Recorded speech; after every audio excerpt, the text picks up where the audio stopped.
A life sentence tonight after being found guilty of murder. The jury at Newcastle Crown Court also found him guilty of the attempted murder of the council's solicitor, Michael Dunstan. The shootings near Concert in County Durham last year happened as officials tried to demolish a bungalow Dryden had built without planning permission. The 51-year-old former steelworker was also found guilty of wounding BBC television reporter Tony Belmont and police constable Stephen Campbell. During the 13-day trial, the defence had tried to show that Dryden was mentally ill at the time of the killing. The jury wasn't convinced. Jailing him for life, the judge, Mrs. Justice Ebsworth, described him as a dangerous man. Bob Whittaker was in court. The friends of Albert Dryden, who'd been in the public gallery throughout the 13-day trial, arrived to hear the judge complete her summing up this morning. Mrs. Justice Ebsworth reminded the jury that the issue of Albert Dryden's state of mind at the time of the killing at the bungalow at Butsfield was crucial. Psychiatric reports pointed to Dryden's mental abnormality, but the jury had to decide whether his mental state was sufficiently impaired to allow Dryden to claim diminished responsibility so that the murder charge could be reduced to manslaughter. The jury was convinced he had been sufficiently in control when he fired the shots. The jury of 6 women and 6 men took just 2 hours to return its unanimous verdict. Jailing Dryden for life, the judge, Mrs. Justice Ebsworth, referring to the murder, said that as Dryden was likely to react to stress in such a grotesque way, he remained a dangerous man. Friends emerged from the packed public gallery distressed at the verdict. All along, they had claimed, Dryden had acted totally out of character. They believed the planning row had destroyed his physical and mental health. I really, throughout the trial, and the way the trial was going, I wasn't surprised at the verdict. Albert was wrong to pull a gun and kill a man, but it's been a severe sentence, that is my opinion. You know, very severe. Friends of Dryden say they still want an inquiry into the way Derwentshire Council had dealt with Dryden. But tonight, in a statement, the council said that the trial had confirmed the legality of the actions we took to uphold the law on property development. Tonight, Dryden starts his life sentence. At 51, he faces the prospect of spending the rest of his days in jail. Well, today's verdict marks the end of years of controversy and wrangling between Albert Dryden and Derwentshire Council. It all began back in 1988 when Dryden was told to demolish the bungalow he'd built without planning permission. It was a dispute which became increasingly bitter as the years rolled on without a solution. But no one ever imagined the row would end so tragically. Get a shot of this gun. Those words from Harry Collinson rang out across the world through millions of televisions. 15 seconds after he'd spoken them, he was dead. Albert Dryden had raised his gun, held it steady and fired. Mr. Collinson was shot through the heart. As he fell into a ditch, he groaned, "Oh God." My first reaction was of disbelief that he could sort of shoot anyone at all. He must have blacked out. He had to do a thing like that. Because actually the chap, the late Mr. Collinson, was a very, very good friend of his. And the first thing that he said to us when I went up to see him was that he killed a good friend. The jury at Newcastle Crown Court heard that in the seconds which followed there was utter panic. BBC reporter Tony Belmont, who'd been diverted away from a golfing story to cover the demolition, was hit in the arm when Dryden shot through the fence. The collection of council officials, journalists and cameramen scattered in terror. To me, it looked like a movie, a Western shoot okay corral type. I couldn't believe it was actually happening. I was transfixed. I stood here all the time. And as I say, I've seen everything that happened. He came up here, and as he walked around here, I walked back down there to the fence there. When he came round, he emptied his revolver. He gave me the shot. He says, "There's a souvenir." He says, "I've just put one on his head." An unarmed police constable, Stephen Campbell, was shot in the lower back as he sprinted away. He was off work for 6 months. Although Mr. Collinson had died from the first shot, Dryden fired 2 more into him. On 3 occasions before the trial started, I went into Durham jail here to see Albert Dryden. What struck me was his phenomenal memory. He could recall precisely all the crucial dates and events leading up to the shooting. But he told me he could remember nothing of the shooting itself. It was a total blank, he said. But he does remember the moments when he was arrested later that day. Before his arrest, Dryden had fired a total of 10 bullets. He'd retreated to his caravan on the site. 2 armed police officers arrived at the scene within minutes and started talking to Dryden. A tactical firearms team of 10 officers were dispatched. They slowly moved in and then pounced. Dryden had left his revolver back in the caravan. But the drama didn't end when Dryden was being driven away. There were rumours that the area around the bungalow was booby-trapped. Specialist troops from a bomb disposal unit were flown in. Taken away was an armoury of weapons, homemade guns, pistols, rifles, mortars, ammunition, even rocket fuel. It emerged in court that the police had been unhappy about demolishing the bungalow while Dryden was there. The jury was told that the plan was to abandon the demolition if there was resistance. It was to have been Harry Collinson who would have made the decision to pull out.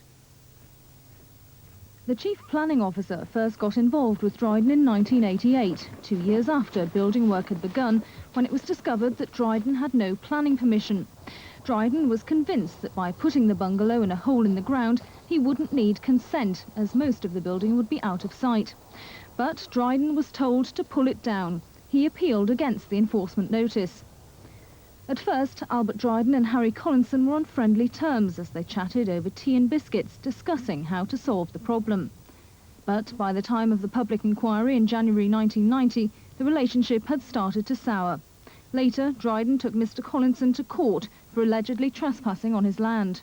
He spent every hour God sent up there. He was up first thing and he would come back last thing at night. The summer months. The winter, when the snow was down, he couldn't get his car up, so he walked. You know, it just sort of was his life. Dryden's appeal was thrown out, but a long and bitter wrangle followed. More demolition notices, new appeals, suggested compromises and rejections. Friends say the delays and frustration finally got to Dryden. Albert snapped.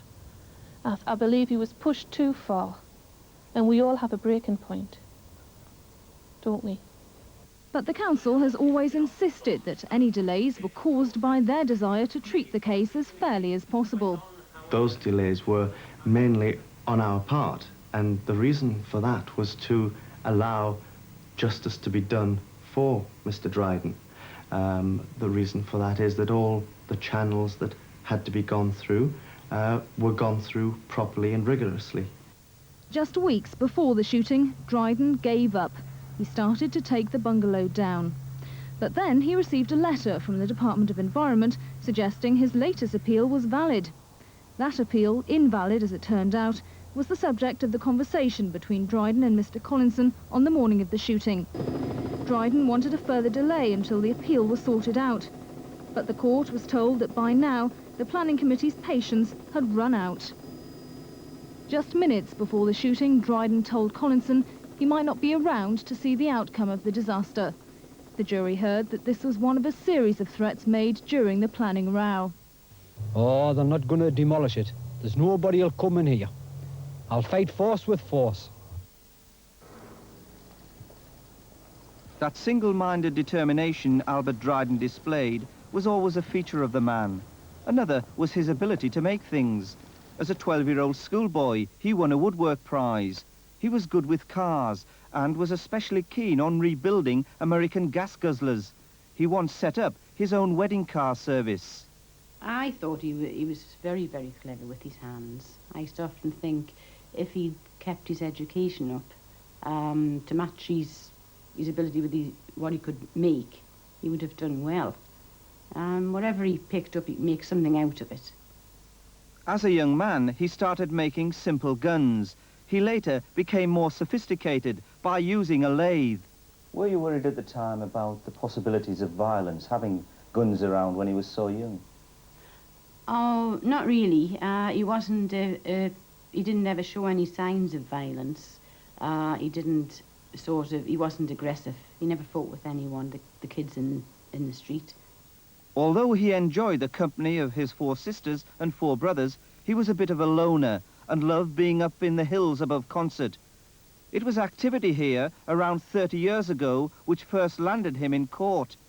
He started building 10-foot rockets, which he launched with the help of friends.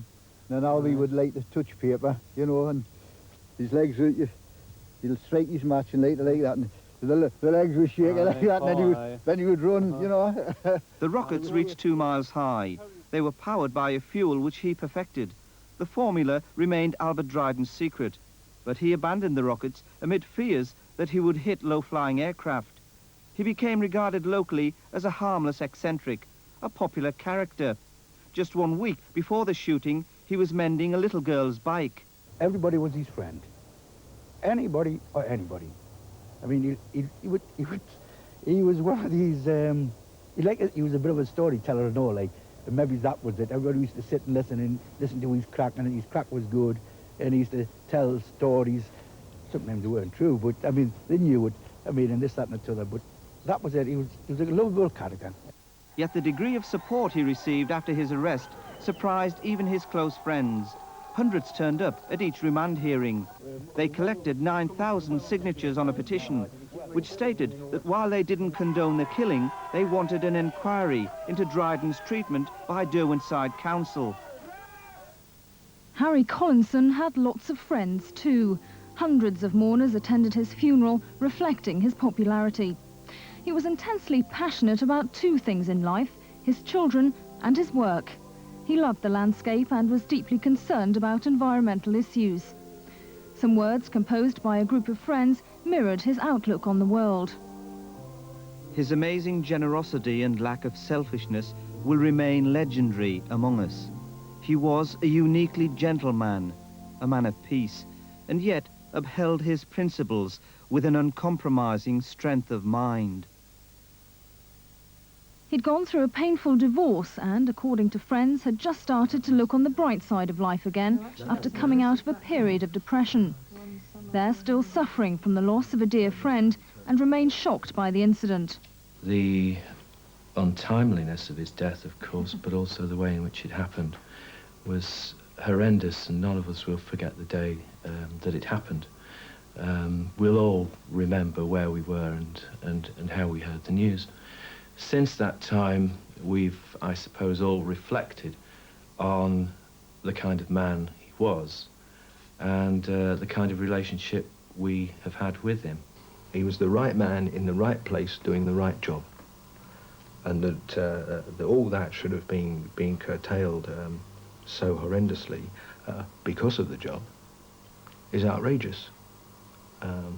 And I wonder how we're ever going to get any right men in the right place doing the right job in the future, if this kind of incident can happen.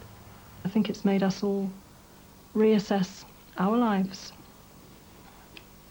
Things that we thought were important aren't really important. You know, it really made us, or our little circle of friends, really brought us up short to consider what really is important in life.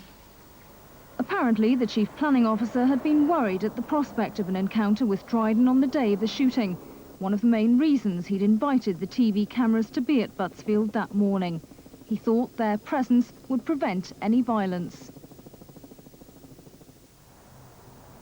The killing of Harry Collinson led to local authorities all over the country reviewing their safety procedures. At Derwentshire Council, changes were brought in quickly. A new security system was installed. Anyone trying to wander around its offices now without an identification tag is stopped. Staff on the road, like planning inspectors, must keep in regular touch with the office by mobile phone. But it's admitted that as much of local authority work involves meeting people in occasionally unfriendly situations, officials will remain vulnerable. I've been in the service 30 years, and to think that we now have to address questions like security and protection, aggression, when 9 times out of 10 we are talking about the extension of our own community in the shape of the council, be that members or officers.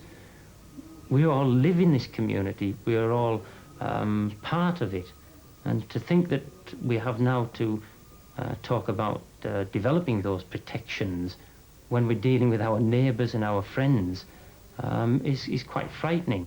Councillors and staff at Derwenside are still coming to terms with Mr. Collinson's death. Two of his colleagues in the planning office are thought to be taking early retirement. They're still greatly distressed.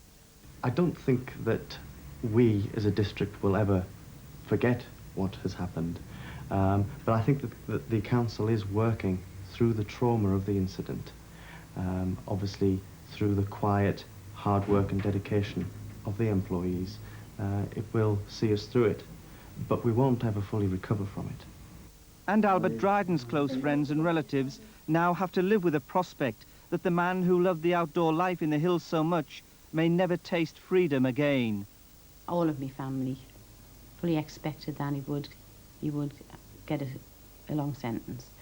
We don't condone what he did, and he has to pay for what the crime he did. Now that the trial's over, the next step will be the removal of the bungalow at the centre of the shooting drama. Over the next month, the bulldozers will move in and pull it down.